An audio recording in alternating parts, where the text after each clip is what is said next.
أما بعد எல்லா புகழும் அல்லாஹ் ஜல்ல சுப்ஹானஹு தஆலா ஒருவனுக்கு உரித்தாகட்டுமாக. அல்லாஹ்வுடைய மகத்தான பேரருளால் தமிழ்நாடு ஜமாஅத்துல் உலமா சபையினுடைய வழிகாட்டுதலின்படி மத்தியில் கொண்டு வந்திருக்கக்கூடிய வக்ஃப் திருத்த சட்ட மசோதாவை கண்டித்து தமிழகம் முழுக்க தலைநகரங்களில் போராட்டங்கள் நடைபெற்று கொண்டிருக்கக்கூடிய நிலையில் நாகை மாவட்ட ஜமாஅத்துல் உலமா சபையினுடைய சார்பாக இந்த போராட்டத்திற்கு வருகை தந்திருக்கிற வந்திருக்கிற உங்கள் அனைவர்களையும் மிகுந்த மகிழ்ச்சியோடு வரவேற்கிறோம். நாகை மாவட்ட ஜமாஅத்துல் உலமா சபையினுடைய சார்பாக துவக்கமாக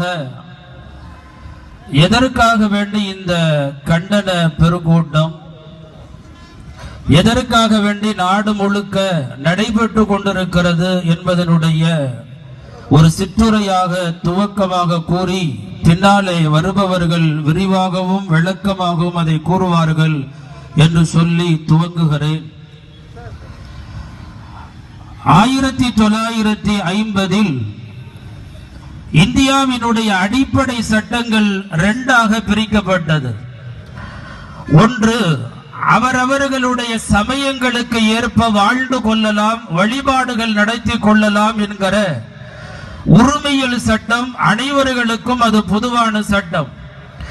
வேற்றுமையில் ஒற்றுமைதான் இந்தியாவினுடைய அடிப்படை என்று சொல்லி இந்தியாவில் வாழ்கிற எல்லா சமயத்தவர்களும் அவர்களுடைய சமயங்களுக்கு ஏற்ப வாழ்ந்து கொள்ளலாம், வழிபாடுகள் நடத்தி கொள்ளலாம் என்பது 1950 இந்தியா மன்னராட்சி அல்ல, மக்களால் மக்களுக்காக மக்கள் நலனுக்காக மக்களை தேர்ந்தெடுத்துக் கொள்கிற ஆட்சி உரிமை தரப்பட்ட போது எழுதப்பட்ட சட்டங்கள் ரெண்டு.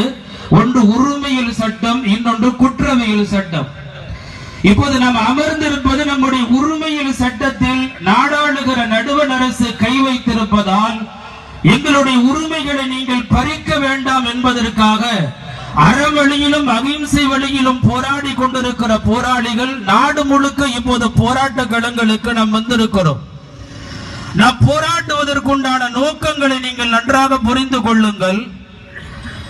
1947 இந்தியா சுதந்திரம் பெறுகிற பொழுது எழுந்த அதே குரல் இப்போது நாடு முழுக்க எழுகிறது. ஆசாதி என்கிற வார்த்தை நாடு முழுக்க ஒலித்திருப்பதை நீங்கள் கேள்விப்பட்டிருக்கலாம். ஆசாதி என்றால் என்ன அர்த்தம்? விடுதலை, சுதந்திரம் என்கிற வார்த்தை. ஏன் சுதந்திர இந்தியாவில் இப்போது ஏன் ஆசாதி என்கிற வார்த்தை முழங்கப்படுகிறது என்றால், நம்முடைய சிறுபான்மை சமூகத்தினுடைய ஜீவாதார உரிமைகளை பறிப்பதால் நீங்கள் கை வைக்க வேண்டாம் என்று சொல்லி நாடு முழுக்க ஒரு குரல் எழுகிறது. அதுதான் ஆசாதி என்கிற குரல். ஆசாதி என்பது 1947 முன்பதாக சுதந்திர இந்தியாவில் ஒலித்த வார்த்தை. இப்போது நாம் கேட்கிறோம், ஆசாதி, எங்களுக்கான சுதந்திரத்தை நீங்கள் தாருங்கள் என்பதற்காக கேட்பதற்காக நாம் இப்போது அமர்ந்திருக்கிறோம். இன்னொரு வார்த்தை நீங்கள் கேள்விப்பட்டிருக்கலாம்.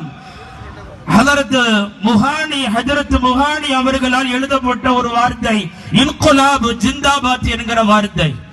இன்குலாப் ஜிந்தாபாத் என்கிற வார்த்தை 1947 ஒலித்த அதே குரல் நாடு முழுக்க ஒலிக்கிறது. இன்குலாப் ஜிந்தாபாத்.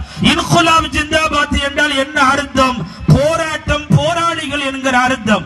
நம்ம எல்லாம் இந்த போராட்ட களங்களுக்கு கொண்டு வந்து நிறுத்தியிருக்கிற நாடாளுகிற நடுவண் அரசிற்கு நாங்கள் சொல்கிறோம், இல்லை, நாங்கள் இந்த போராட்ட களங்களுக்கு நாங்கள் வந்திருப்பது வெறுமனே கலைந்து போகிற காக கூட்டம் அல்ல. நாங்கள் ஒருவேளை இந்தியா முழுக்க போராடுகிற கூட்டங்களில் ஒருவேளை நீங்கள் இவர்கள் கலைந்து போவார்கள் என்று நீங்கள் நினைத்தீர்களே, ஆனால் இந்த கூட்டங்களை திரட்டி கொண்டு இன்ஷா அல்லாஹ் பாராளுமன்றத்தை நோக்கி நாங்கள் வர தயாராக இருக்கிறோம். அது வெறுமனே இது வெற்று கோஷம் அல்ல. இன்குலாப் ஜிந்தாபாத் என்கிற வார்த்தைகளும் ஆசாதி என்கிற வார்த்தைகளும் வெற்று வார்த்தைகள் அல்ல. நாடாளுகிற நடுவண் அரசினுடைய மறுமுகங்களை உங்களுக்கு நாங்கள் சொல்லுகிறோம். இவர்களுடைய கடந்த காலங்களுடைய தவறுகளை மறைப்பதற்காக வேண்டி வீட்டில திருடிவிட்டு வெளியே ஓடுகிற திருடன் போறான், பிடிங்க என்று சொல்லுவானே, அதுபோல் தன்னுடைய அரசியல் பிழைகளை மறைப்பதற்காக இவர்கள் நம்முடைய உரிமைகள் இப்போது கை வைத்திருக்கிறார்கள். உரிமைகளில் சாதாரணமான முறையில் கை வைக்கவில்லை. இதுவரை அவர்கள் வைத்த கை வைத்தலுடைய கடைசியாக இவர்கள் வக்ஃபிலே வந்து நிற்கிறார்கள். வக்ஃப் என்றால் என்ன அர்த்தம்? நிறுத்துதல் என்ற அர்த்தம். மத்திய அரசினுடைய நடுவண் அரசிற்கு ஒன்றிய அரசுக்கு சொல்லுகிறோம், நிறுத்தி கொள்ளுங்கள். வக்ஃப் என்றால் நிறுத்துதல் என்ற அர்த்தம். நீங்கள் இதுவரை சிறுபான்மை சமூகத்தின் மீது அடுக்கடுக்கான நீங்கள் கை வைத்ததில் நிறைய மசோதாக்களை கொண்டு வந்தீர்கள். கடைசியாக வக்ஃபிலே வந்து நிற்கிறீர்கள். வக்ஃப் என்றால் நிறுத்துதல் என்ற அர்த்தம். நிறுத்திக் கொள்ளுங்கள். திருத்திய சட்டத்தை நீங்கள் மாற்றிக் கொள்ளுங்கள். இல்லை என்றால் இந்த கூடியிருக்கிற கூட்டத்தினுடைய உளவுத்துறை பதிவு செய்கிற வார்த்தைகளை உள்துறைக்கும் நீங்கள் சொல்லுங்கள், நாடாளுகிற நடுவண் அரசுக்கும் நீங்கள் சொல்லுங்கள். இன்ஷா அல்லாஹ் போராட்ட களங்கள் இஸ்லாமியர்கள் வந்தால் புறமுதுகு காட்டு ஓடுகிற இவர்கள் சாதாரணமானவர்கள் நாங்கள் அல்ல. சுருங்க சொன்னால் நாம் யாரும் வீர சவாக்கர்கள் அல்ல. நமக்கான ஒரு போராட்ட குணம் இருக்கிறது. நீங்கள் கேள்விப்பட்டிருக்கலாம் கர்நாடகாவிலே ஹிஜாபை போடக்கூடாது என்ற வார்த்தை முழங்கிய போது முஸ்கான் என்கிற தன்னை தனிமையாக ஒரு பெண் 100 ஆண்களுக்கு முன்பதாக அல்லாஹு அக்பர் என்று கோஷம் போட்டார் அல்லவா? இதுவெல்லாம் நம்முடைய ஜீவாதார உரிமைகள்.